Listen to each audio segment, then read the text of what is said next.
Hey everyone, Brandon from Brandon's Baseball Cards here.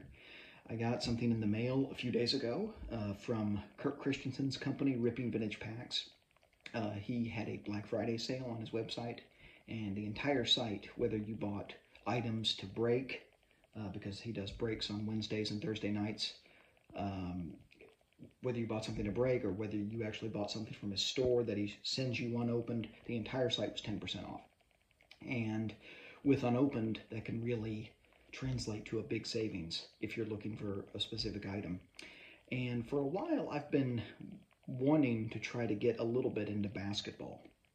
I went through a Jordan slab run last year when The Last Dance first came on. I bought, I don't know how many, probably 30 Jordan slabs in the span of a month and a half. I just kind of went on a Jordan bender, if you will.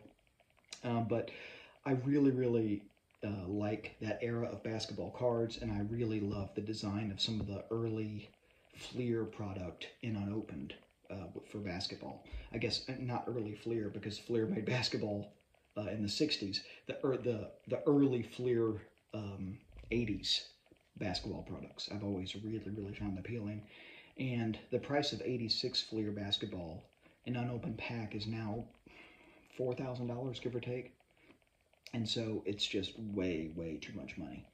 However, Jordan's second year pack, it's not even a second year, Jordan's second Fleer card pack is what it should be called.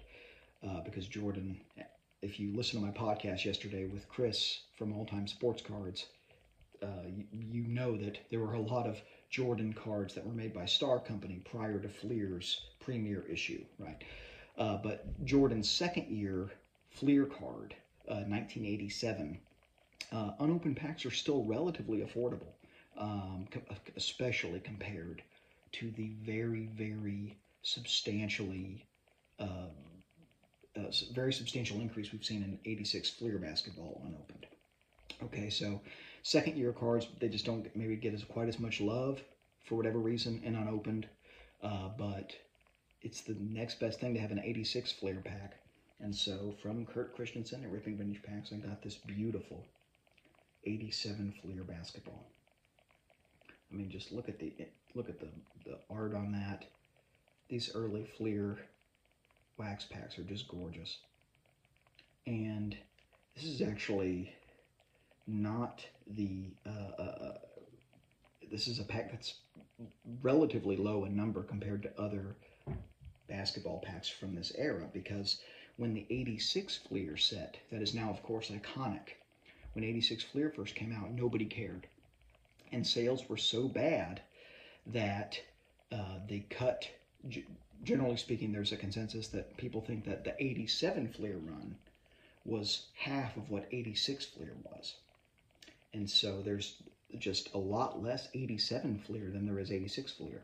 So the demand is higher for 86 Fleer because of, you know, the Jordan rookie and, you know, all of the other awesome rookies, quote unquote, that are in that set. You know, Barkley, Ewing, some of these other, you know, Hall of Famers that have cards in the set.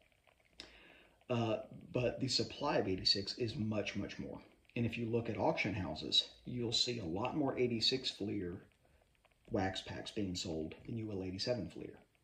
And so that's because the supply of 87 is much lower. The demand has not caught up yet, right? And the demand for this is much lower than 86 Fleer by any standard. But it's a beautiful pack. There's a chance that there's a Jordan second Fleer card in here, right?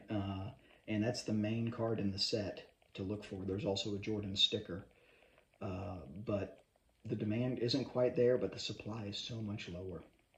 And how do you beat that? So nothing wrong with mixing it up a little bit. You know, I love baseball, but there's some really awesome other unopened product out there. And basketball is really cool. And this is the first basketball wax pack I've ever gotten in my collection. So something different. And I think I'm going to try to get a few more. We'll see. But that's all I have for you guys today. I hope you're all having a great weekend. And if you haven't listened or watched my most recent podcast with Chris from All Time Sports Cards, where we discussed Star Basketball Unopened. Give it a listen. Had a great chat with him. Really enjoyed chatting with him, and I'm glad he came on the podcast. So with that, hope you all have a great rest of your weekend, and keep collecting vintage unopened.